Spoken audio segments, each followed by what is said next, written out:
Hello friend, नमस्कार। मैं दिनेश शर्मा लघु पारसरी के श्लोक नंबर 31 की सरल व्याख्या करेंगे। दशा निर्णय चल रहा है ये,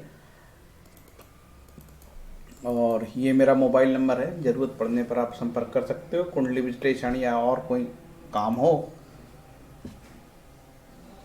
ब्रह्मा मुरारी त्रिपांतकारी भानु शशि भूमि सुतो बुधश्च गुरुश्च शुक्र शनि राहु केतु कुर्वन्ते सर्वे मम सुप्रभात। चलते हैं आगे। लघु पारसरी का 31वां श्लोक है। इतरेशाम दशानाथ विरुद्ध फलदायी नाम तत् तत्फलानुगुणे गुणोनेन फलन्यून न्यून य हानि सूरभि। दशानाथ के विरुद्ध फल देने वाले जो दूसरे ग्रह हैं, उन्हीं का फल अंतर्दशाओं के स्वामियों के फलों के अनुसार जाने। परस्पर विरुद्ध स्वभाव वाली दशाएं परस्पर संबंधित भी हो सकती है और असंबंधित भी हो सकती है। ऐसी स्थिति में ज्योतिषी अपने विवेक से निर्णय करें। अब जो व्यक्ति नई ज्योतिष सीख रहा है वो ऐसी क्या भाषा समझेगा यार। परस्पर विरुद्ध स्वभाव वाली दशाएं परस्पर संबंधित भी हो सकती हैं, असंबंधित भी हो सकती हैं। ऐसी स्थिति में ज्योतिषी अपने विवेक से निर्णय करें तो फिर किताब किस काम की। कुछ पल्ले पड़ा नहीं पल्ले पड़ा, ठीक है। इसीलिए अनेक प्रकार की किताब बुद्धिमान लोग लेके रखते हैं। एक किताब में थोड़ी मुझे पल्ले पड़ा, मैंने 2, 3, 4, 5, 6 कई प्रकार की फल मेरे पास लघु पारसरी है। कम से कम 7 या 8 माथा पच्ची की है तो थोड़ा सा कुछ निकाला और उसमें से मैं कुछ आपको बताता हूँ। परस्पर विरुद्ध स्वभाव, जैसे कोई त्रिकोणेश है, ठीक है, और कोई त्रिशदाय है, 3, 6, 8 है, ठीक है, 3, 6, 11 है। ये तो परस्पर विरुद्ध हो गए। जैसे कि महादशा चल रही है आपकी पंचमेश की, पंचमेश त्रिकोण हो गया, ठीक है, और अंतरदशा चल रही है यार छठे भाव की। छठा क्या हो गया, 3, 6, 11 त्रिशदा, ये पापी हो गया। अब दोनों का स्वभाव अलग अलग है। पंचमेश जो है लग्नेश, पंचमेश त्रिकोण, जैसे लग्न और पंचम और नवम को त्रिकोण बोलते हैं। 1, 5, 9 ये सबसे शुभ है। आप लंबे समय से सुन रहे हो कि यार ये सबसे शुभ है, और तो बोलते हैं इसको लक्ष्मी स्थान है ना। और इसके विरुद्ध दशा किसकी चल रही है, अंतरदशा। अंतरदशा चल रही है यार छठे भाव की या तीसरे भाव की या 11वें भाव की। अरे तो त्रिशदाय पापी बोलते हैं। तो ये परस्पर विरुद्ध स्वभाव वाली दशाएं परस्पर संबंधित भी हो सकती है और असंबंधित भी हो सकती है।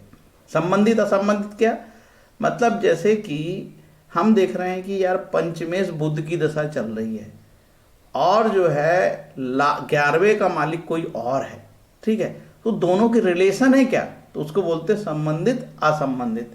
इसको जानने के लिए एक उदाहरण से समझते हैं, ठीक है। उदाहरण से जल्दी समझ में आएगा। यार ये कर्क लगन की कुंडली है, ठीक है, और इसमें जो है ये जो मैं उदाहरण आपको बता रहा हूँ डॉक्टर सुशील अग्रवाल की सागर पब्लिकेशन की लघु पारसरी है। ये अग्रवाल साहब ने बड़े अच्छे उदाहरण से कुछ कुछ समझाया है और भी किताबों में कुछ बेहतर दिया है। तो ये सबसे सरल लगा आपको समझाने के लिए, मुझे भी समझने के लिए, आपको भी और मुझे भी। पहले वीडियो बनाने वाला तो समझ ले, फिर बताएगा। झूठ की दुनिया है तो यार, ज्योतिष मतलब झूठ। चलते आगे बढ़ते हैं, ठीक है। पहला उदाहरण से बताया है, कहता है कि मंगल और बुध की सप्तम भाव में युति है। अब देखो कर्क लगन की कुंडली में मंगल क्या है, मंगल भैया राजयोगकारी है, केंद्र का भी स्वामी और त्रिकोण का स्वामी। मंगल तो बल्ले बल्ले हो गया, ठीक है। मंगल जैसा शुभ ग्रह कोई नहीं इसमें, ठीक। अब मंगल यहाँ पे आ गया साहब, ठीक, उच्च का भी हो गया, छोड़ो उच्च का तो अभी। अब बुध की जो है बात करते हैं। मंगल और बुध, बुध की अंतरदशा चल रही है तो बुध द्वादशेश होके न्यूट्रल और तृतीय होके क्या हो गया, ये उपचय हो गया, त्रिशदाय पापी हो गया। तो एक जो है शुभ ग्रह है पंचमेश है और दशमेश है, और दूसरा पापी त्रिशदाय है। तो दोनों के रिलेशन है क्या, नहीं, दोनों के रिलेशन नहीं है। जैसे कि एक देश तानाशाही पसंद करता है और एक देश डेमोक्रेसी वाला है, तो दोनों के संबंध हो गए, विधर्मी हो गए वो तो। दोनों के विचारधारा अलग अलग हो गए। भैया वो तो डेमोक्रेसी मानता है और ये तो डेमोक्रेटिक नहीं है यार, तानाशाही देश है, राजा की ही चलती है। तो संबंध हो गए कि संबंधित हो गए कि संबंधित नहीं है। दोनों के विधर्मी हैं, अलग अलग विचार है। अब दोनों के रिलेशन, यदि ये दोनों के रिलेशन नहीं होते तो ये ऐसे होते, तो बोले यार दोनों के कोई रिलेशन नहीं है, और ऐसे होते तो दोनों के रिलेशन आपस में देख रहे हैं और यदि ऐसे होते तो या रिलेशन आधे हैं, केवल मंगल देखता बुध नहीं देखता, ये रिलेशन भी कमजोर हुए। अब यहाँ पे दोनों है तो दोनों के रिलेशन है।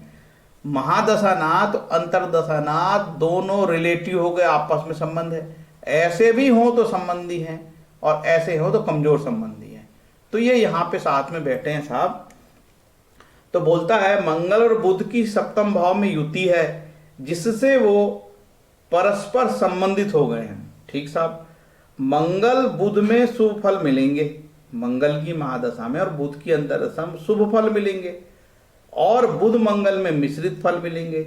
यह महादशेश को मुख्य माना गया है। और कहता आगे 33, 34, 37 में आगे इसका डिटेल भी लिखा गया है। अब ये कहता है, अब लेखक तो कह देता कि भैया दोनों की जो अंतरदशाएं हैं दोनों के आधार पे ज्योतिषी कह दे, लेकिन यहाँ पे कहता है कि ये जो संबंध है मंगल बुध के वो शुभ फल देगा, क्योंकि अब मंगल हावी हो गया महादशेश। और यदि बुध की अंतरदशा हो, बुध की महादशा और मंगल की हो तो बुध मंगल में मिश्रित फल मिलेगा, क्योंकि मंगल यहाँ पे जो है अंतरदशा का मालिक हो गया और बुध महादशा का मालिक हो गया, तो महादशा का प्रभाव ज्यादा ले लेगा वो। ठीक है, इस तरीके से फलित का बताया है। अब और चलते हैं यार, इससे कुछ संतुष्टि नहीं हुई, मजा नहीं आया। अब हम चलते हैं लघु पारसरी डॉक्टर आचार्य कमलकांत शुक्ला, संपूर्णानंद संस्कृत विश्वविद्यालय वाराणसी। ये भी बड़ी अच्छे से समझा, लेखक ने बहुत अच्छे समझाने का प्रयास किया। इसमें लेखक कहता है कि यदि दशानाथ योगकारी और शुभ है। अब यहां देखो दशानाथ योगकारी और शुभ है, कर्क लगन की कुंडली में मंगल है ना, तथा अंतरदशेश दशानायक का संबंधी और सहधर्मी भी नहीं है। चलो अंतरदशेश इसका संबंधी भी नहीं, या संबंधी हो गया, यहाँ ऐसी स्थिति हो गई तो दोनों का कोई रिलेशन नहीं है। महादशा चल रही है मंगल की और बुध की अंतरदशा चल रही, दोनों की रिलेशनशिप नहीं है। अंतरदशेश दशानायक का संबंधी और सहधर्मी भी नहीं है। अब बिल्कुल सही है, संबंधी भी नहीं है और सहधर्मी भी नहीं है, क्योंकि भैया मंगल तो यहाँ राजयोगकारी और बुध यहाँ पापी हो गया त्रिशदाय होके। तो वह इतर शब्दवाच होगा, अर्थात दशेश के विरुद्ध फल देने वाली बलि और अशुभ है। अर्थात दशेश के विरुद्ध फल देने वाला बलि व अशुभ है तो अपनी अंतरदशा में अशुभ फल, व यदि अंतरदशेश दुर्बल किंतु शुभ है तो दशेश के अनुकूल शुभ फल देने वाला अधिकारी होगा। अब इसमें कहा है उसने कि कौन बलि हो जाएगा, इन दोनों में कौन बलि हो जाएगा। इन दोनों में यदि बुध बलि हो जाएगा तो बुध के फल मिल जाएंगे और मंगल बलि हो जाएगा तो मंगल के फल ही हो जाएंगे। अब यहां हम देख रहे हैं कि यार मंगल राजयोगकारी है, ठीक है, क्योंकि त्रिकोण पंचमेश है और दशमेश है और इसको केंद्र का दोष भी नहीं लगता भैया पापी ग्रह होने से। ठीक है, तो मंगल पावरफुल हो गया। तो अंतरदशा में भले ही बुध की अंतरदशा चल रही हो, भले ही त्रिशदाय हो, लेकिन वो मंगल के फल ले लेगा भैया, शुभ फल देगा। तो वो कहता है तो अपनी अंतरदशा में अशुभ फल हो, यदि अंतरदशेश दुर्बल और किंतु शुभ हो तो दशेश के अनुकूल शुभ फल देने का अधिकारी होगा। तो यहाँ पे अंतरदशेश निर्बल है तो दशेश से फल दे देगा वो। अब यहाँ पे एक और नीचे बताया है दूसरे उदाहरण से, अग्रवाल साहब ने दूसरे उदाहरण से यहाँ पे बताया है। अब इसको देखते हैं। अग्रवाल साहब ने दूसरे उदाहरण बोले, कर्क लगन की कुंडली में दिया है मंगल और बुध परस्पर षडाष्टक हो।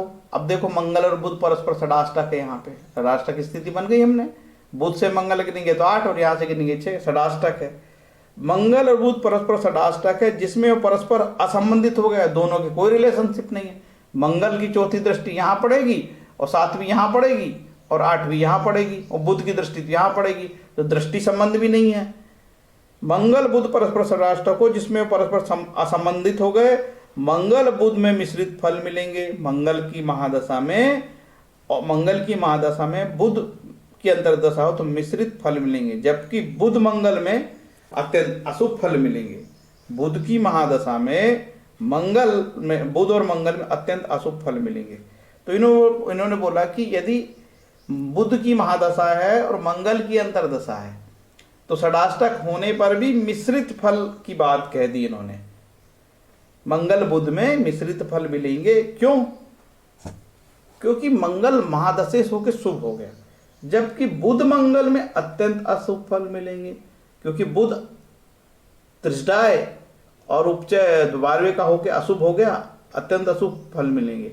और मंगल जो है शुभ हो गया, लेकिन वो षडाष्टक में आ गया, ठीक है, और 12वें से 6ठे से संबंध बना लिया। तो कहता है कि बुध मंगल के अत्यंत शुभ फल का आधार समझने के लिए कृपया 37 और 38 श्लोक में आगे जाना पड़ेगा, ठीक है। तो इस तरीके से इस श्लोक में आपको समझने के लिए माथा पच्ची करना पड़ेगा, सीधी सीधी बात नहीं है।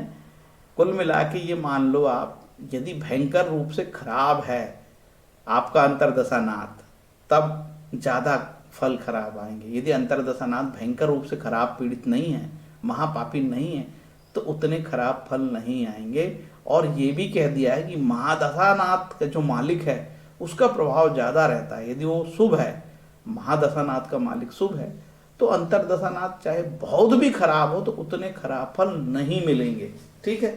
इस तरीके से समझाया गया है। अब सच्चाई ये है कि इस प्रकार से हम नहीं समझ सकते जब तक कि हम डायरेक्ट कोई कुंडली पे इसका एप्लीकेशन ना करें। तो आपको समझना पड़ेगा, मेहनत करना पड़ेगा और इन श्लोकों को बार बार पढ़ना पड़ेगा, तब आपको पल्ले पड़ेगा। जब जातक बताएगा अरे साहब मेरे को तो बहुत खराब फल आ रहे, क्या बकवास करते हो लघु पाराशरी और ये और सब, मुझे तो आप कहाँ बताओ रिजल्ट आएगा कि नहीं आएगा, तब आपको समझ में आएगा कि ये श्लोक इस तरीके से काम करता है। और जातक से पूरी डिटेल भी लेना चाहिए कि जातक क्या है, बहुत कम बात बताता है, ठीक है। आजकल तो टेलीफोनिक वाला है तो बिल्कुल बताता ही नहीं अपने बारे में कुछ, है ना। अपने आप को रिजर्व भी रखना चाहता है, ज्योतिष से लाभ भी लेना चाहता है।